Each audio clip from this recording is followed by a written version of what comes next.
Tahun 1921, dunia masih pakai emas sebagai standar uang.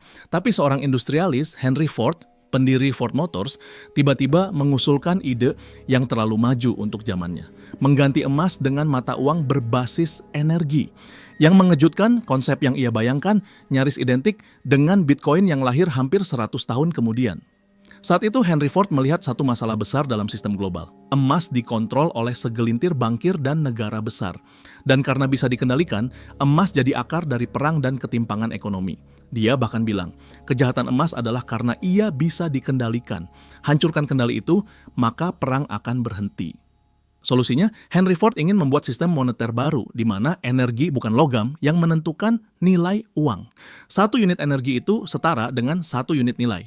Misalnya, 1 jam tenaga kerja atau energi listrik setara dengan $1. Artinya, nilai uang bukan lagi ditentukan oleh bank, tapi oleh jumlah energi nyata yang dikeluarkan manusia dan mesin. Uang tak lagi bisa dimanipulasi, dicetak semaunya, atau dikendalikan oleh pihak tertentu. Dan inilah bagian menariknya. Konsep itu hampir sama persis dengan cara kerja Bitcoin. Bitcoin menggunakan proof of work, di mana setiap koin baru tercipta melalui energi komputasi global dan nilainya ditentukan oleh total daya yang dikeluarkan jaringan atau yang kita kenal sebagai hash rate. Nilainya datang dari usaha nyata, dari listrik dan kerja mesin. Sama seperti visi Ford 100 tahun lalu, uang seharusnya mewakili kerja dan energi manusia. Tapi ada satu perbedaan besar. Henry Ford masih membayangkan sistemnya dikontrol oleh negara, sedangkan Satoshi Nakamoto melangkah lebih jauh, menciptakan sistem tanpa penguasa tunggal sepenuhnya desentralisasi. Jadi kalau dipikir-pikir, Henry Ford bisa dibilang proto-Satoshi, pelopor ide besar yang baru bisa benar-benar hidup 1 abad kemudian. Kalau kita tarik ke konteks sejarahnya, Henry Ford hidup di masa setelah Perang Dunia I ketika dunia kacau karena perebutan emas dan minyak. Dan lihat pola ini, ketika sistem ekonomi runtuh, selalu ada sosok yang muncul membawa ide uang baru.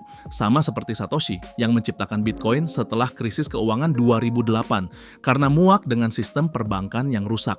Baik Ford maupun Satoshi sama-sama muncul dari trauma ekonomi global. Mereka ingin uang yang adil, transparan, dan tak bisa dimonopoli. Dan mungkin inilah bukti bahwa sejarah memang berulang, hanya teknologinya yang berubah. Jadi Bitcoin mungkin bukan benar-benar ide baru. Mungkin ini hanyalah reinkarnasi digital dari mimpi lama Henry Ford.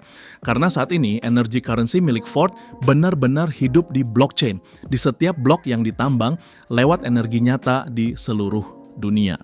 Kalau Henry Ford hidup di zaman ini, menurut kamu, dia bakal jadi penambang Bitcoin atau malah membangun blockchain-nya sendiri?